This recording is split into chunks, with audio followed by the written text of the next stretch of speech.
तर आता ईडीच्या उपयोगाची गरज नाही, ईडीचे प्रयोग आता थांबले पाहिजेत. अमोल कीर्तीकरांच्या ईडी चौकशीवर गजानन कीर्तीकर यांनी ही प्रतिक्रिया दिली.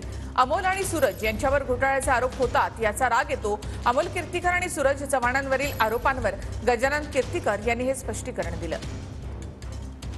आता ईडीच्या बद्दल माझं स्पष्ट मत आहे की आता ईडीचे प्रयोग वगैरे करण्याची गरज नाही. एवढं भक्कम पाठिंबा देशामधून भाजपला आहे. ईडीमुळे जनतेमध्ये फार मोठ्या प्रमाणात चीड निर्माण झालेली आहे.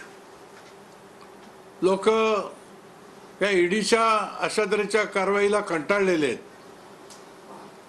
आणि त्यामुळे ईडीचे प्रयोग थांबवले गेले पाहिजेत असं माझं स्पष्ट मत आहे. अमोल कीर्तीकरांवरती ईडीची चौकशी सुरू आहे. भाजपाकडे जाणीवपूर्वक केली जाते असा तुमचा आरोप आहे का? काय त्या बाबतीत स्पेसिफिकली तुम्ही सांगाल? राग येतोय का तुम्हाला या गोष्टीचा? राग येतो ना, नक्की. अगदी ही जी कंपनी स्थापन आहे संजय माशेलकरची, त्याच्यामध्ये अमोल काय सूरज काय भागीदार नाहीत, मालक नाहीत. परंतु सप्लाय चेनमध्ये त्यांनी जीवावर उधार होऊन काम केलं.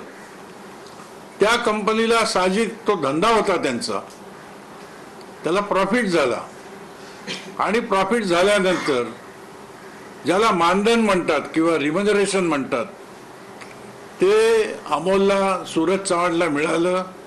चेकने ते पैसे बँकेत टाकले, त्याच्यावरती इन्कम टॅक्स देखील लोड झाला. याच्यामध्ये मनी लॉन्ड्रिंग